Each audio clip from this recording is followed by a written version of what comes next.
पिछले दिनों 70 साल की एक बूढ़ी महिला का वीडियो वायरल हुआ, जिसे देखकर किसी की भी आंखों में पानी आ सकता है। वीडियो में उन्हें अपनी टूटी कुर्सी उठाकर सड़क पर एक एक कदम चलते देखा जा सकता है। इस महिला का नाम सूर्या है और वो जैसे तैसे ओडिशा के जिला नबरंगपुर ब्लॉक झरीगांव स्थित बैंक तक पेंशन लेने पहुंची थी।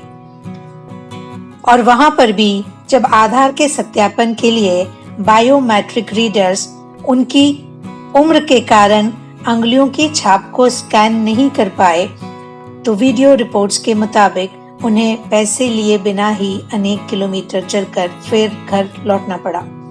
जबकि यदि जानकारी हो तो बैंकों के पास बैंक मित्रों की व्यवस्था होती है, जिनकी नियुक्ति इसलिए की जाती है कि दूर दराज तक वो बैंक की सर्विसेज पहुंचाने में मदद करें।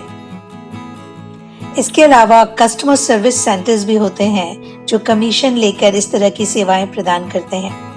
लेकिन सूर्या हरिजन कमीशन चुकाने में सक्षम नहीं थी, क्योंकि उनकी पेंशन ही मात्र 500 रुपए है।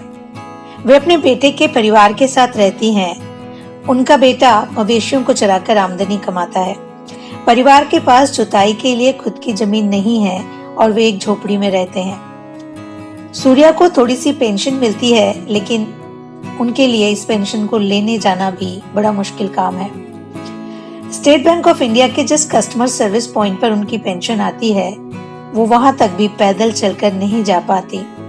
उन्हें एक वॉकर की जरूरत है, लेकिन जब पेंशन की राशि ही इतनी कम हो तो वो अपने लिए वॉकर कैसे खरीद सकती है।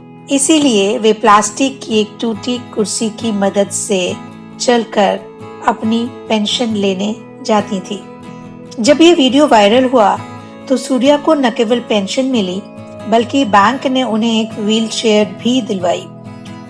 इसके साथ ही बैंक ने अब इन सेंटरों पर आइरिस स्कैनर्स लगाने की भी तैयारी की है, जिससे आंखों और पुतलियों की स्कैनिंग की जाती है, ताकि फिंगरप्रिंट मैच न होने पर इस तरह से मदद करके लोगों की समस्याओं का समाधान किया जाए।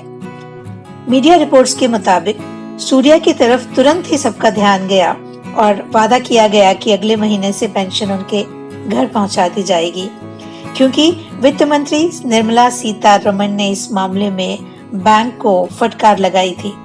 उनका कहना था कि इस तरह के मामलों में वित्तीय सेवाओं के विभाग और SBI ध्यान दें और जहां भी जरूरी हो मानवता का ध्यान रखते हुए इस तरह की सर्विसेज तुरंत जरूरतमंदों को उपलब्ध कराई जाए।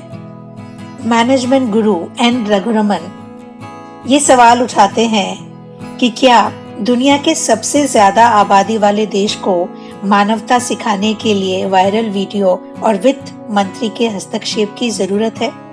क्या हम अपने बच्चों को इतना संवेदनशील नहीं बना सकते कि ऐसी स्थिति में वो मानवता का परिचय दें, और यदि वो ऐसे किसी स्थान पे काम कर रहे हैं तो जरूरतमंद लोगों की मदद करने के लिए खुद ही आगे बढ़ें और उनके काम कर दें।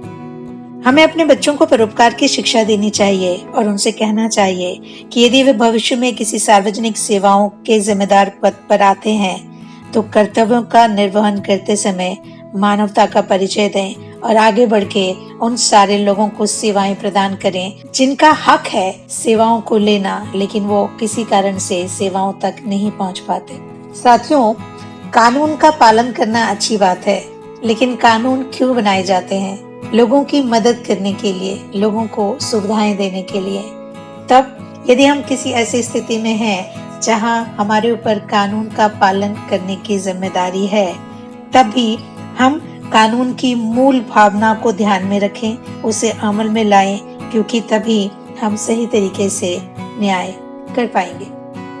ऐसी ही कोई घटना की जानकारी आपके पास हो तो हमें लिखिएगा जरूर। हम चाहेंगे कि हम उसे अपने चैनल पर साझा करें, ताकि बहुत सारे लोग सीखें और हम सब मिलकर अपने समाज को एक संवेदनशील समाज बनाने की ओर अग्रसर हों। अगले वीडियो में आपसे फिर मुलाकात होगी। तब तक के लिए अपना ख्याल रखिएगा और हाँ, सब्सक्राइब कर दीजिएगा, नोटिफिकेशन ऑन कर दीजिएगा।